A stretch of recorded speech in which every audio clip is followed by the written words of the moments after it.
कितना कुछ देख लिया एक रात में। स्पेन को जीता हुआ देख लिया इंग्लैंड से। It's not coming home. ये हमेशा का जो इनका तमाशा है ना इंग्लिश फैंस का, मैं खुला बोलता हूँ भाई, इंग्लिश जो फैंस हैं, इंग्लैंड के जो फैंस हैं, वो हमेशा लगे रहते हैं कि इट्स कमिंग होम। ठीक है, ये वो ना एक बपौती समझते हैं यूरोप की ट्रॉफी को, वो बपौती समझते हैं फुटबॉल को कि हमने फुटबॉल बनाया है तो हम इट्स कमिंग होम। नहीं, अबे कैसे कमिंग होम? तुम एक बार वर्ल्ड कप जीते हो शायद 1966 में, उसके बाद ना तुमने यूरो उखाड़ा, और जब तुमने यूरो नहीं उखाड़ा तो जो चीज़ तुम्हारे घर पे नहीं आई तो इट्स कमिंग होम कैसे हो गया यार? तुम इस चीज को बार बार बोलना छोड़ दो, क्योंकि इससे तुम लोग ही एम्बेरस होते हो। क्योंकि मैं तो भाई स्पेनिश सपोर्टर हूं, मैं तो बहुत खुश हूं कि स्पेन जीत गई, अर्जेंटीना जीत गई। तो स्पेन ने जिस तरह से इंग्लैंड को हराया, सिर्फ हराया नहीं भाई, लगभग 65% पोजेशन लेके तुम इंग्लैंड के खिलाफ खेल रहे हो, जिस स्टेडियम में मैक्सिमम क्राउड इंग्लिश है। और जब इक्वलाइजर आया था कोल पामर का, तो कोल पामर ने जो वो गोल मारा, वो गोल यार इतना आउटस्टैंडिंग था कि जैसे वो उस शॉट पे आया था, मुझे ये तो पता था कि वो शॉट जो है टारगेट पे रहेगा, लेकिन 2%, 100 में से झूठ नहीं बोलूंगा, 2% मैं श्योर था कि वो गोल जाएगा। 98% मुझे लग रहा था वो गोल नहीं जाएगा। गोलकीपर या तो सेव कर लेगा या तो कोई पोल पार पे लग के साइड में चली जाएगी, क्योंकि इतने बंदों के बीच में कहीं ना कहीं से डिफ्लेक्शन तो आएगा ही। अब कोल पामर के गोल मारने के बाद इंग्लिश क्राउड इतना अग्रेसिव हो गया था कि वहां पे वो गेम को भुना सकते थे। सारा इंग्लिश क्राउड हावी हो गया था। और बोलते ना स्पेनिश क्राउड, अबे मैच के बाद मुझे स्पेनिश क्राउड दिख रहा है वहां पे सेलिब्रेट करता हुआ, मैच के बीच में तुम कहाँ थे? ये तो स्पेनिश क्राउड इतना फुद्दू क्राउड है ना भाई, इनके मुंह में आवाज ही नहीं है। ये बस क्या कर रहे थे, बीच बीच में इंग्लैंड के पैरों में बॉल है तो विसिल कर रहे थे। भाई चीयर करो अपनी टीम को, एक टीम जिसने तुम्हें इतना ज्यादा हैप्पीनेस दी है यूरोज में। ये स्पेन का चौथा यूरो है जो जीता है, और स्पेन इकलौती टीम यूरो के इतिहास में ऐसी है जिसने लगातार 2 बार यूरो कप उखाड़ा है, 2008 में और 2012 में। और वर्ल्ड कप की खुशी भी स्पेन आपको दे चुकी है। तो कम से कम तुम ऐसा क्राउड तो बन सकते हो ना कि जो जाके अपनी टीम को फाइनल में तो कम से कम तगड़ा चीयर करे। और 12वां नंबर प्ले करता है क्राउड, 12वां प्लेयर प्ले करता है एक टीम के लिए। और मैं तो हेड्स ऑफ करता हूँ स्पेन को कि इतने डेड क्राउड के बावजूद भी उसने अपनी हिस्ट्री में इतना कुछ अचीव किया। और आज भी हमें उसने वो खुशी दी, क्योंकि स्पेन जो खेलती भाई, वो खेलती ब्यूटीफुल फुटबॉल। पर मैं ब्यूटीफुल फुटबॉल की डेफिनेशन दूं, क्योंकि वही बात भाई, मैच तो मैं डिस्कस के पॉइंट से डिस्कस करूंगा मैच के में। मैं कोई पूरी टैक्टिक्स से मुझे समझ नहीं आता भाई, मतलब आता है मैं शेयर करता नहीं हूँ, आपको पता ही है। अब स्पेन क्रॉस भी डालती है, स्पेन विंग से अंदर भी आती है, स्पेन मिडफील्ड से शूट भी लेती है, Rodri, Fabian Ruiz, Danny Olmo. Spain headers भी लेती है, स्पेन सेट पीसेस भी लेती है, स्पेन होल्ड अप भी करती है, स्पेन काउंटर पे भी खेलती है, ये वाली स्पेन। तो इस स्पेन में ऐसा क्या है जो मिसिंग है एज अ फुटबॉल ग्रुप? अगर मैं बोलता हूँ फ्रांस में क्या मिसिंग है, फ्रांस में एक प्लेयर पे डिपेंड है, स्पेन में ऐसा नहीं है। इंग्लैंड में क्या मिसिंग है, इंग्लैंड में बड़े नाम है लेकिन वो टाइम पे क्लच नहीं कर पाते। ऐसे ही मैं और टीम्स के अगर नाम लेता हूँ, नेदरलैंड्स के लेता हूँ, किसी ना किसी टीम में कोई ना कोई कमी है। लेकिन इस स्पेन में अगर कोई कमी है तो मेरे को बताओ, क्योंकि मैं जानना चाहता हूँ।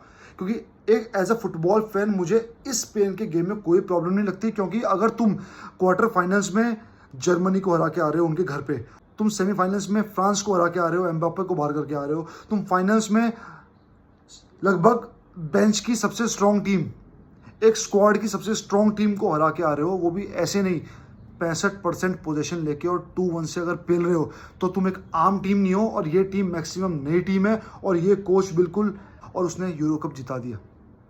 तो ये स्पेन बहुत डिफरेंट है। Lamin Yamal young player of the tournament बना है भाई। रॉड्री वेल डिजर्विंग, एक बोलते हैं ना इसको, एक किला है, एक खूंटा है। उस खूंटे से, बोलते हैं ना खूंटे से भैंस बंधी होती है गांव में, ये झोटे बंधे होते हैं गांव में, उस खूंटे से स्पेन की पूरी टीम बंधी हुई है। और यहाँ से गेम डायरेक्ट होता है, जो कि पूरा एक बोलते हैं ना रिजल्ट में कन्वर्ट होता है।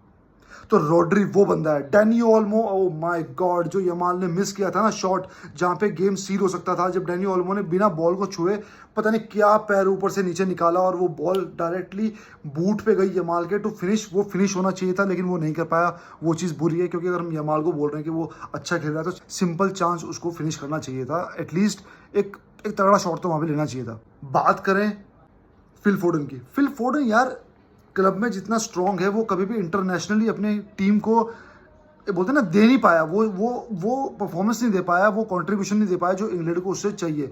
इंग्लैंड बड़े नामों की एक ऐसी टीम है, मैं बोलता हूँ ना, नाम नहीं खेलते भाई, मेरिट खेलती है, मेरिट।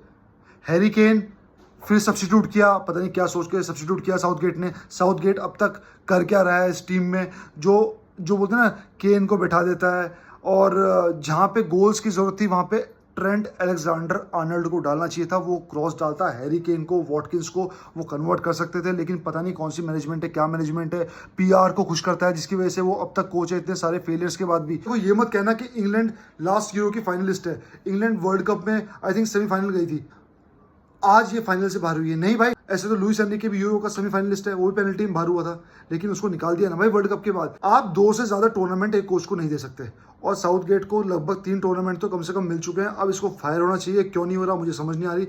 गावी जब पिच पे आया इतनी खुशी हुई, मोराटा के आंखों में आंसू देखे भाई मैंने।